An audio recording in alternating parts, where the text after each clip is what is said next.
ಮಂಡ್ಯ ಜಿಲ್ಲೆಯ ಪಾಂಡವಪುರದ ಸರ್ಕಾರಿ ಪ್ರಥಮ ದರ್ಜೆ ಕಾಲೇಜಿನ ಆವರಣದಲ್ಲಿ ಕರ್ನಾಟಕ ರಾಜ್ಯ ಮಹಿಳಾ ಮತ್ತು ಮಕ್ಕಳ ಧ್ವನಿ ಸಂಸ್ಥೆ ವತಿಯಿಂದ ಕಾನೂನು ಅರಿವು ಮತ್ತು ನೆರವು ಕಾರ್ಯಕ್ರಮವನ್ನು ಆಯೋಜಿಸಲಾಗಿತ್ತು. ಈ ಕಾರ್ಯಕ್ರಮವು ಬಾಲ್ಯ ವಿವಾಹ, ಹೆಣ್ಣು ಭ್ರೂಣ ಹತ್ಯೆ ತಡೆ ಹಾಗೂ ವರದಕ್ಷಿಣೆ ಕಿರುಕುಳಕ್ಕೆ ಸಂಬಂಧಿಸಿದಂತೆ ಜಾಗೃತಿ ಮೂಡಿಸುವ ಉದ್ದೇಶವನ್ನು ಹೊಂದಿದ್ರು.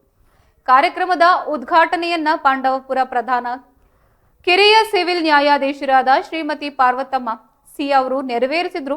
ಕಾರ್ಯಕ್ರಮದಲ್ಲಿ ಮಂಡ್ಯದ ಅಡಿಷನಲ್ ಪೊಲೀಸ್ ವರಿಷ್ಠಾಧಿಕಾರಿ ಶ್ರೀ ತಿಮ್ಮಯ್ಯನವರು, ವಕೀಲ ಸಂಘದ ಅಧ್ಯಕ್ಷರಾದ ಶ್ರೀ ಗಂಗರಾಜು ಹಾಗೂ ಕಾಲೇಜಿನ ಪ್ರಾಂಶುಪಾಲರಾದ ಶ್ರೀ ಮಧುಸೂದನ್ ಎಚ್ಎಸ್ ಅವರು ಭಾಗವಹಿಸಿದರು. ಈ ಸಂದರ್ಭದಲ್ಲಿ ಮಾತನಾಡಿದ ನ್ಯಾಯಾಧೀಶರು ಬಾಲ್ಯ ವಿವಾಹ ಮತ್ತು ಹೆಣ್ಣು ಭ್ರೂಣ ಹತ್ಯೆ ತಡೆಯುವ ನಿಟ್ಟಿನಲ್ಲಿ ಕಾನೂನುಗಳ ಮಹತ್ವದ ಬಗ್ಗೆ ವಿವರಿಸಿದರು. ಕಾರ್ಯಕ್ರಮದಲ್ಲಿ ಮಾತನಾಡಿದ ಗಣ್ಯರು ಮಹಿಳೆಯರು ಮತ್ತು ಮಕ್ಕಳ ಹಕ್ಕುಗಳ ಕುರಿತು ಜಾಗೃತಿ ಮೂಡಿಸುವ ಅಗತ್ಯವನ್ನ ಒತ್ತಿ ಹೇಳಿದರು. ಬಾಲ್ಯ ವಿವಾಹ ಮತ್ತು ಹೆಣ್ಣು ಭ್ರೂಣ ಹತ್ಯೆ ಸಾಮಾಜಿಕ ಪಿಡುಗುಗಳಾಗಿದ್ದು ಇವುಗಳನ್ನ ತಡೆಯಲು ಎಲ್ಲರೂ ಒಟ್ಟಾಗಿ ಶ್ರಮಿಸಬೇಕೆಂದು ಕರೆ ನೀಡಿದ್ರು. ವರದಕ್ಷಿಣೆ ಕಿರುಕುಳದ ವಿರುದ್ಧ ಕಾನೂನುಗಳು ಹೇಗೆ ಮಹಿಳೆಯರಿಗೆ ರಕ್ಷಣೆ ನೀಡುತ್ತದೆ ಎಂಬುದನ್ನು ವಿವರಿಸಲಾಗಿತ್ತು. ಮಂಡ್ಯ ಜಿಲ್ಲಾ ಮಹಿಳಾ ಮತ್ತು ಮಕ್ಕಳ ಧ್ವನಿ ಸಂಸ್ಥೆಯ ಅಧ್ಯಕ್ಷರಾದ ಶ್ರೀಮತಿ ರಜನಿರಾಜ್ ಅವರು ಕಾಲೇಜು ವಿದ್ಯಾರ್ಥಿಗಳಿಗೆ ಉಪಯುಕ್ತ ಸಲಹೆಗಳನ್ನ ನೀಡಿದ್ರು. ಧ್ವನಿ ಸಂಸ್ಥೆಯ ರಾಜ್ಯಾಧ್ಯಕ್ಷರಾದ ಶ್ರೀಮತಿ ಸುಧಾ ವಕೀಲ ಹಾಗೂ ಸಂಸ್ಥೆಯ ಇತರ ಪದಾಧಿಕಾರಿಗಳು ಕಾರ್ಯಕ್ರಮದಲ್ಲಿ ಭಾಗವಹಿಸಿ ಕಾನೂನು ಅರಿವಿನ ಮಹತ್ವದ ಬಗ್ಗೆ ಮಾತನಾಡಿದರು. ಈ ಕಾರ್ಯಕ್ರಮವು ಯಶಸ್ವಿಯಾಗಿ ಜರುಗಿದ್ದು ರಾಜ್ಯಾದ್ಯಂತ ಮಹಿಳೆಯರ ಮತ್ತು ಮಕ್ಕಳ ಪರವಾಗಿ ಶ್ರಮಿಸ್ತಾ ಇರೋ ಶ್ರೀಮತಿ ರಜನಿರಾಜ್ ಅವರ ಕಾರ್ಯವನ್ನ ಶ್ಲಾಘಿಸಲಾಯಿತು. ಅವರು ಆಪ್ತ ಸಮಾಲೋಚನೆಯ ಮೂಲಕ ಅನೇಕ ಕೌಟುಂಬಿಕ ಕಲಹಗಳನ್ನ ನ್ಯಾಯಾಲಯ ಮತ್ತು ಪೊಲೀಸ್ ಠಾಣೆಯ ಮೆಟ್ಟಲು ಹತ್ತದಂತೆ ಬಗೆಹರಿಸ್ತಾ ಇದ್ದಾರೆ.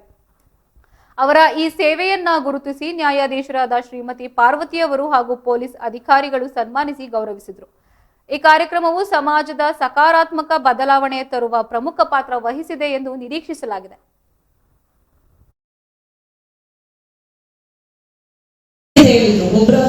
ಎಷ್ಟು ಪ್ರಶ್ನೆಗಳು ಕೇಳಬಹುದಾಗಿತ್ತು. ಅವ್ರೊಂದು ಮಾತನ್ನ ಹೇಳ್ತಾರೆ, ನಾನು ಕಾಲೇಜ್ ಲೈಫಲ್ಲಿ ಪೊಲೀಸ್ ಇಲಾಖೆಯವ್ರನ್ನ ನ್ಯಾಯಾಧೀಶರನ್ನ ನೋಡಿಲ್ಲ ಅಂತ. ನಿಮ್ಮ ಮುಂದೆ ನ್ಯಾಯಾಂಗ ಇಲಾಖೆ ಕರ್ಕೊಂಡು ಬಂದಿದ್ದೀವಿ, ಪೊಲೀಸ್ ಇಲಾಖೆಯವ್ರನ್ನ ಕರ್ಕೊಂಡು ಬಂದಿದ್ದೀವಿ, ನೀವು ಕುಳಿತಲ್ಲೇ ಕಾನೂನನ್ನ ತಿಳಿಯಿರಿ ಎಂದು. ಅರ್ಥ ಆಯ್ತಾ?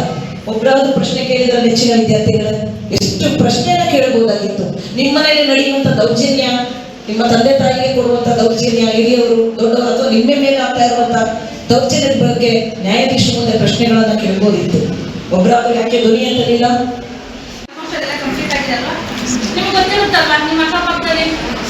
ಬಿಲೋ 18 ಇಯರ್ಸ್ ಮದುವೆ ಮಾಡ್ತಿದ್ದಾರೆ ಅಂತ ಗೊತ್ತಾಗ್ತಾ ಇಲ್ವಾ ನಿಮಗೆ? ಅಲ್ವಾ? ಹುಡುಗಿ ನೋಡಿರ್ತಾರಲ್ಲ, ನೀವು ಈಗ ತಾನೇ ಮನೆ SSLC ಎಕ್ಸಾಮ್ ಬಂದಿರಲ್ಲ, ಹುಡುಗಿ ನೋಡಿ ಆಗ್ಲೇ ಮದುವೆ ಮಾಡ್ತಾ ಇದ್ದಾರೆ ಮನೆಯಲ್ಲಿ, ಇದೆಲ್ಲ ಗೊತ್ತಾಗುತ್ತೆ. ಆದ್ರೂ ಬಂದು ಎದುರುಗಡೆ ಕೊಡ್ತಿದೆ. ಮತ್ತೆ ಪೊಲೀಸ್ ಸ್ಟೇಷನ್ ಲೋಕಲ್ ಅಲ್ಲಿ ಇರುತ್ತೆ, ಸ್ಥಳೀಯ ಪೊಲೀಸ್ ಇದ್ದೇ ಇರ್ತಾರೆ. ಮತ್ತೆ ನಿಮ್ಮ ಮಕ್ಕಳ ಸಹಾಯವಾಣಿ ಕೂಡ ಇದೆ ಅಲ್ವಾ? ಯಾರು ಫೋನ್ ಮಾಡಲ್ಲ ಅಲ್ವಾ? ಯಾಕೆ ಮಾಡಲ್ಲ? ಅಲ್ಲ, ಧೈರ್ಯವಾಗಿ ಹೇಳ್ಬೋದು, ಯಾಕೆ ನೀವು ಮಾಡಲ್ಲ ಅನ್ನೋದು ನಿಮ್ಮ ಮನಸ್ಸಲ್ಲಿ ಗೊತ್ತು, ನನಗೆ ಗೊತ್ತು. ಏನಂತ ಆಮೇಲೆ ಹೇಳಿ ನೋಡೋಣ. ಯಾಕೆ ಫೋನ್ ಮಾಡಲ್ಲ ಹೇಳಿ? ನಿಮ್ಗೆ ಗೊತ್ತಾ? ನೋಡ್ತಾ ಇದ್ರ ಈಗ ರಸ್ತೆ ಅಪಘಾತ ಆದ್ರೆ ಅದನ್ನ ಯಾರು ಸಹಾಯ ಮಾಡಿ ಆಪರೇಟ್ ಕರ್ಕೊಂಡು ಹೋಗ್ಬೇಕು ಏನ್ ಮಾಡ್ತಾರೆ? ಅದೇ ತರ ಹೋಗ್ಬೇಕಾದ್ರೂ ಎಲ್ಲೇ ಹೋಗ್ಬೇಕಾದ್ರೂ ಹೆಣ್ಣು ಮಕ್ಕಳಿಗೆ ಪ್ರಾಮುಖ್ಯತೆ.